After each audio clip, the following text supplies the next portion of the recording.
Hi ನಮಸ್ಕಾರ. ನಾನು ಸುಮಿತ್ರ ಮಾತಾಡೋದು. ನಾನು ಇವತ್ತೊಂದು ವಿಷಯದ ಬಗ್ಗೆ ಮಾತಾಡೋಣ ಅಂತ ಈ ವಿಡಿಯೋ ಮಾಡ್ತಾಯಿದ್ದೀನಿ. ಅಬೌಟ್ ಬಿಗ್ ಬಾಸ್ ಬಗ್ಗೆ. ನಮ್ಮ ಗಿಲ್ಲಿ ನಟ ಅವರು ಬಿಗ್ ಬಾಸ್ ವಿನ್ ಆಗಿದ್ದಾರೆ. ಅವ್ರಿಗೆ ತುಂಬ ಹೃದಯದ ಕಂಗ್ರಾಟ್ಸ್. ಮತ್ತು ಅದ್ರ ಜೊತೆಗೆ ನಮ್ಮ ರಕ್ಷಿತಾ ಅವರು ರನ್ನರ್ ಅಪ್ ಆದರು, ಅವ್ರಿಗೂ ಕೂಡ ಕಂಗ್ರಾಟ್ಸ್. ಯಾವತ್ತೂ ನೋಡಿ ಒಳ್ಳೆತನಕ್ಕೆ ಜಯ ಸಿಗುತ್ತೆ ಅನ್ನೋದಕ್ಕೆ ಇದೇ ಒಂದು ಉದಾಹರಣೆ. ಈಗ ಒಳ್ಳೆ ಬಟ್ಟೆ ಹಾಕ್ಕೊಂಡ್ರೆ, ನೀಟಾಗಿ ರೆಡಿ ಆದರೆ, ಬಣ್ಣದ ಮಾತಾಡಿದ್ರೆ, ಸ್ಟ್ಯಾಂಡರ್ಡ್ ತೋರಿಸ್ಕೊಂಡ್ರೆ ಮುಂದೆ ಬರ್ತೀವಿ ಅನ್ನೋದು ತಪ್ಪು ಅನ್ನೋದು ಇಲ್ಲಿ ಗೊತ್ತಾಗಿದೆ.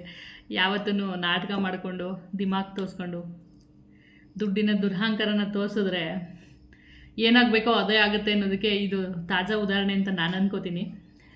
ಜೊತೆಗೆ ಈಗ ನಿನ್ನೆ ಸ್ಟೇಟ್ಮೆಂಟ್ ಕೊಟ್ಟಿದ್ದಾರೆ ಅಶ್ವಿನಿ ಗೌಡ ಅವರು. ಅವನು ಹಲ್ಲುಜ್ತಾ ಇರಲಿಲ್ಲ, ಬಾತ್ರೂಮ್ಗೆ ಹೋದರೆ ನೀರು ಹಾಕ್ತಾ ಇರಲಿಲ್ಲ, ಕೊಳ್ಕೊಂಥರ ಇರ್ತಿದ್ದ, ಸ್ನಾನ ಮಾಡ್ತಿರ್ಲಿಲ್ಲ, ನೀಟಾಗಿ ಬಟ್ಟೆ ಹಾಕೋತಾ ಇರಲಿಲ್ಲ ಅಂತ ಎಲ್ಲ. ಹಾಗಾದರೆ ಜನ ಮುಟ್ಟಾಳ್ರ? ಅವನಿಗೆ 57 ಕೋಟಿ ಓಟ್ ಹಾಕೋಕ್ಕೆ ಜನ ಮುಟ್ಟಾಳ್ರ? ದುಡ್ಡಿದ್ದೇ ಬರೋದಿಲ್ಲ ಯಾವುದೂ. ನಾವು ದಿಮಾಗ್ ತೋರಿಸಿದ್ರೆ ಯಾರೂ ನಮ್ಮನ್ನು ಆಕ್ಸೆಪ್ಟ್ ಮಾಡೋದಿಲ್ಲ. ಮನುಷ್ಯತ್ವ, ಮಾನವೀಯ ಗುಣಗಳು, ಜೊತೆಗೆ ಒಳ್ಳೆ ನಡತೆ, ಅವನ ಮಾತಿನ ಶೈಲಿ, ಎಲ್ಲರೂ ನಗಾಡಿಸೋ ಅಂಥ ರೀತಿ, ಎಲ್ಲವನ್ನು ಕ್ಯಾಶುಯಲಾಗಿ ತಗೊಳ್ಳೋ ಅಂಥ ಗುಣ ಅವನಲ್ಲಿ ಇದ್ದಿದ್ದು ಮತ್ತು same as it is Rakshita. ಇಬ್ಬರದೂ ಒಂದೇ ಥರ ವ್ಯಕ್ತಿತ್ವಗಳು. ಹಂಗಾಗಿನೇ ಆ ವ್ಯಕ್ತಿತ್ವ ಗೆದ್ದು ಇವತ್ತು ರನ್ನರಪ್ ಮತ್ತು ವಿನ್ನರಪ್ ಅವರು ಆಗಿದ್ದಾರೆ. ಅದೇ ರೀತಿಯಾಗಿ ಈಗ ನಮ್ಮ ಡಿ ಬಾಸ್ ಅವ್ರದ್ದು ಒಂದು ಮೂವಿ ರಿಲೀಸ್ ಆಯಿತು. ಡಿ ಬಾಸ್ ಮೂವಿ ರಿಲೀಸ್ ಆದಾಗಲೂ ಕೂಡ ಜೊತೆಗೆ 2 ವೀಕ್ಸ್ 1 ವೀಕ್ 2 ವೀಕ್ಸ್ ಆದಮೇಲೆ ಬೇರೆ ಮೂವಿಗಳು ರಿಲೀಸ್ ಆಯಿತು. ಆದರೆ ನಮ್ಮ ಡಿ ಬಾಸ್ ಮೂವಿ ಯಾಕೆ ಮುಂದೆ ಹೋಯಿತು ಅನ್ನೋದು, ಅಲ್ಲೂ ಕೂಡ ಮನುಷ್ಯನ ವ್ಯಕ್ತಿತ್ವ, ಆ ಮನುಷ್ಯನಿಗಿರೋ ಬೆಲೆ, ಗೌರವ ಅದೊಂದು ಚೂರು ಕಡಿಮೆ ಆಗದೆ ಹೇಗೆ ದಿ ಡೆವಿಲ್ ಮೂವಿ ಮುಂದಕ್ಕೆ ಹೊರಟೋಯ್ತು, ಅದು ಕೂಡ ಇದೇ ಥರ ಅಲ್ವಾ.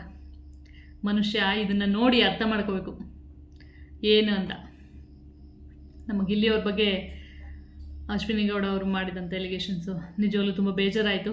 ಹಾಗಾದರೆ ಬೇರೆ ದೇಶದಲ್ಲೆಲ್ಲ ವಿದ್ಯಾವಂತರೆ ತಾನೇ ಬೇರೆ ದೇಶಕ್ಕೆ ಹೋಗಿ ಎಲ್ಲ ಕೆಲಸ ಮಾಡ್ತಾಯಿರೋರು, ಅವರೆಲ್ಲ ಯಾಕೆ ಅವ್ನಿಗೆ ಸಪೋರ್ಟ್ ಮಾಡಿದ್ರು, ಓಟ್ ಹಾಕಿದ್ರು? ಯಾವುದೂ ಬೇಡ, ನಮ್ಮ ದೇಶನ ಕಾಯ್ತಾ ಇರೋಂಥ ನಮ್ಮ ರಾಜ್ಯದ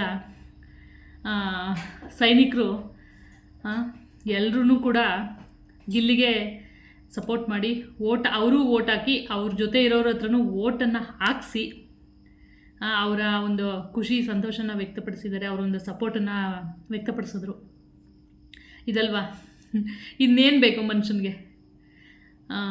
ಗಿಲ್ಲಿಯವರೇ, ದಯವಿಟ್ಟು ನೀವು ಒಂದು ವಿಡಿಯೋ ಕಾನ್ಫರೆನ್ಸ್ ಮಾಡಿ ಎಲ್ರಿಗೂ ಧನ್ಯವಾದ ತಿಳಿಸಿ. ಮೇಯ್ನಾಗಿ ನಮ್ಮ ದೇಶದ ಸೋಲ್ಜರ್ಸ್ಗೆ ನೀವು ಕೃತಜ್ಞತೆನ ಸಲ್ಲಿಸಬೇಕು.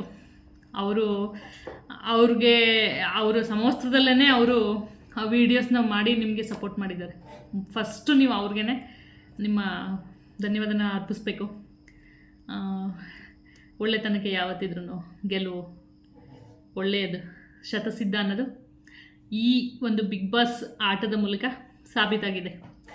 ಈ ವಿಡಿಯೋ ಇಷ್ಟ ಆದರೆ ಶೇರ್ ಮಾಡಿ, ಲೈಕ್ ಮಾಡಿ, ಕಮೆಂಟ್ಸ್ ಮಾಡಿ, ಸಪೋರ್ಟ್ ಮಾಡಿ. ಇನ್ನೂ ಹೆಚ್ಚೆಚ್ಚು ಜನಕ್ಕೆ ಇದು ತಲುಪಲಿ, ನಮ್ಮ ಗಿಲ್ಲಿಯವ್ರಿಗೂ ತಲುಪಲಿ ಈ ವಿಚಾರ. ವಿಡಿಯೋನ ನೋಡಲಿ ಅವರು ಕೂಡ. ದಯವಿಟ್ಟು ಎಲ್ಲರೂ ಶೇರ್ ಮಾಡಿ. Thank you.